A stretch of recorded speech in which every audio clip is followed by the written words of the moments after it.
Good evening, YouTube. Austin Trench coming at you with another Toho toy review. Today I have the Playmates Kong vs. Godzilla toy line. I am excited to have these. I'm happy to say that, wow, that aside from what we got last time with the Jakks Pacific line or the other Playmates line, this is an overall improvement that we should have got for the King of the Monsters line. You can see that we have them in this very well neon sort of colored Kong and Godzilla thing. You see them like illuminated. Godzilla's like blue for some reason, but it really does bring out the characters and their color. You can see that this Godzilla right here is a heat ray Godzilla. I chose this one over the regular one, which just was a blue Godzilla, and that just didn't really interest me.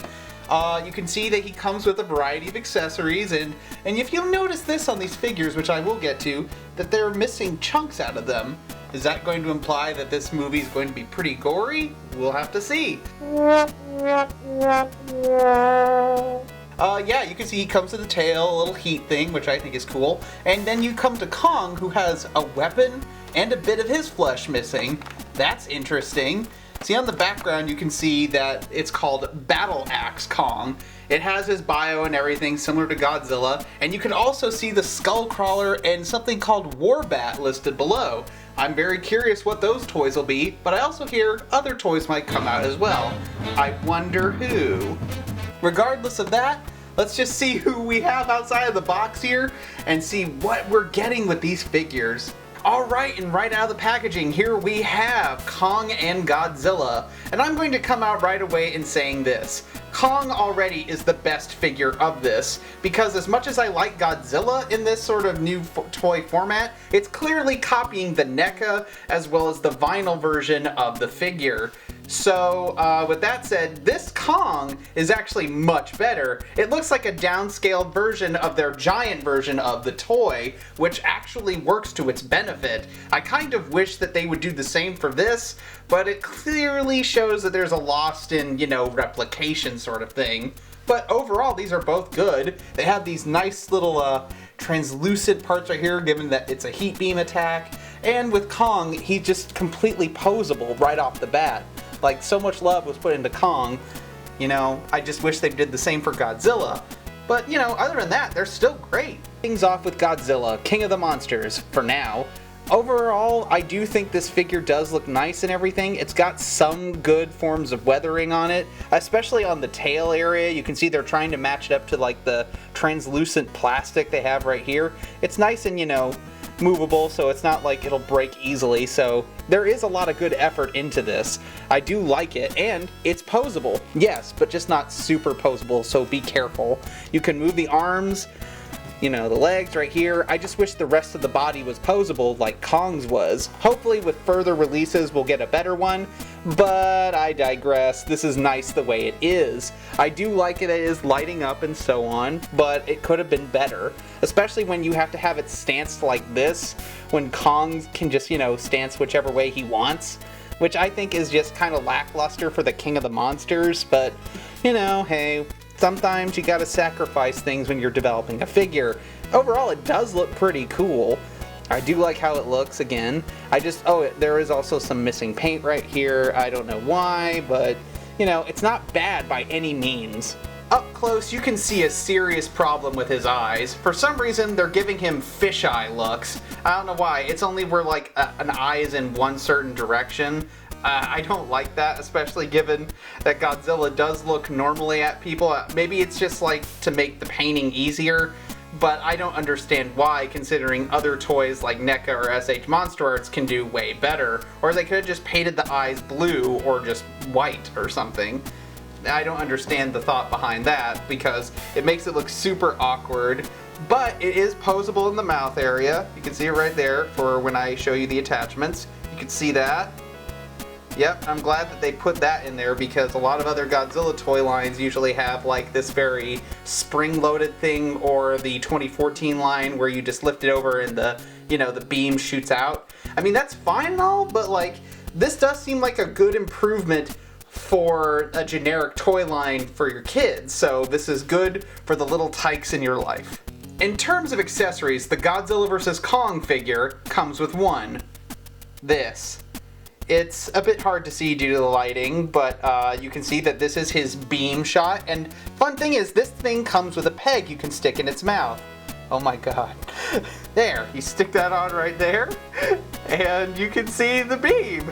That's pretty cool if you ask me. Okay, jokes aside, this is actually a pretty good attachment for the figure. That's all pretty much I have to say about it, other than it's very well detailed. I don't think you can attach this to your other toys or monster arts, but hey, best of luck to you, and you know, it's okay. Now, a special part of this figure is it has a removable belly area, or underbelly, if you're gonna get that technical with me. You can just peel it off like so.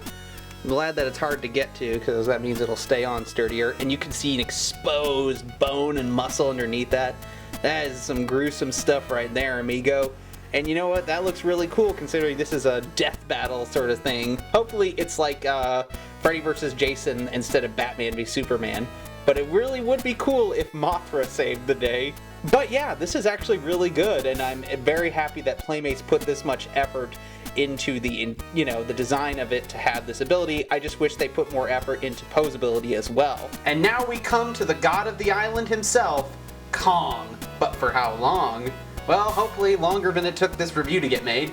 Anyway, this Kong is also roughly 6 inches, similar to Godzilla, but just a little bit shorter. He looks amazing right off the bat. Like, he looks fully posable. Right here, you can see, just to show you there, he is posable right here.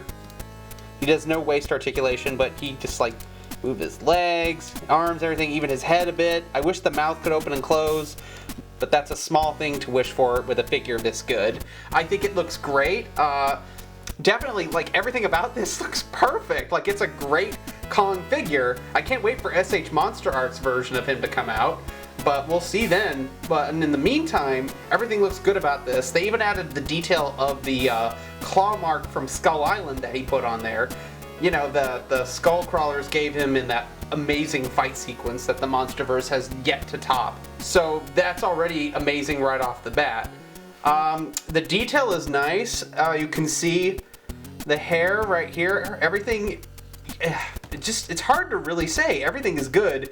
But the only complaint I would actually have is possibly the feet. The feet, like Godzilla, have a little bit of problems. They can only stand a certain way, and I don't want to risk it falling and so on. So, yeah, that's just a minor gripe. Now, in terms of accessories, Kong only comes with one, and that is this battle axe. From the looks of it, it looks like a regular battle axe until you see the blade version. Guys, this looks like a piece of Godzilla's fins. Which I'm like, is that gonna happen in the movie? Who knows? Hopefully they'll release it in time, but who knows? It's not even hard to fit into the hand because the hand can easily be stretched. See? Like so. It's not bad at all. That's good. I recommend you fit it in like this. And yeah, he looks great. He looks like he's ready to do battle with Godzilla or a certain foe for another time. But yeah, this looks great posing it next to him, especially with how articulated he is. You can put him in very, very, very well detailed and dynamic posing, and it looks absolutely great for the character. Okay, now we come to this. Now, here's something I really want to show you beforehand. I recommend you hold this up, and then you tear it off through right here, and then you can see Kong's exposed arm meat. This is not as good as Godzilla's because you can see very less detail on the muscle tissue, and you know, I was expecting better from that, but that's just such a small gripe with this figure. You can easily fit it back on like so. There you go. Have it right there, and it just seeps right in perfectly without any noticing of it being detachable. And amazingly, the head does look good. I like how they have like this beard thing right here. Shows that he's a more adult Kong. And yeah, this looks perfect for the line. In conclusion, Godzilla and Kong from the Godzilla vs. Kong toy line by Playmates are absolute musts for your kids and for hardcore collectors. But I do have to warn you, Kong is the better figure of the two. It's more posable, it's more dynamic, and it has better paint applications, while this Godzilla looks like it's copying a different design from a different toy line. That's why I'm going to give both of these, as a whole, an 8.9 out of 10. These are very good, but you should remember that these things will be limited in quality when you buy them. Hey guys, thank you so much for watching. Please remember to like, comment, and subscribe, and let me know in the comment section below what you think of Godzilla vs. Kong. Are you excited for the movie, or are you not? Later.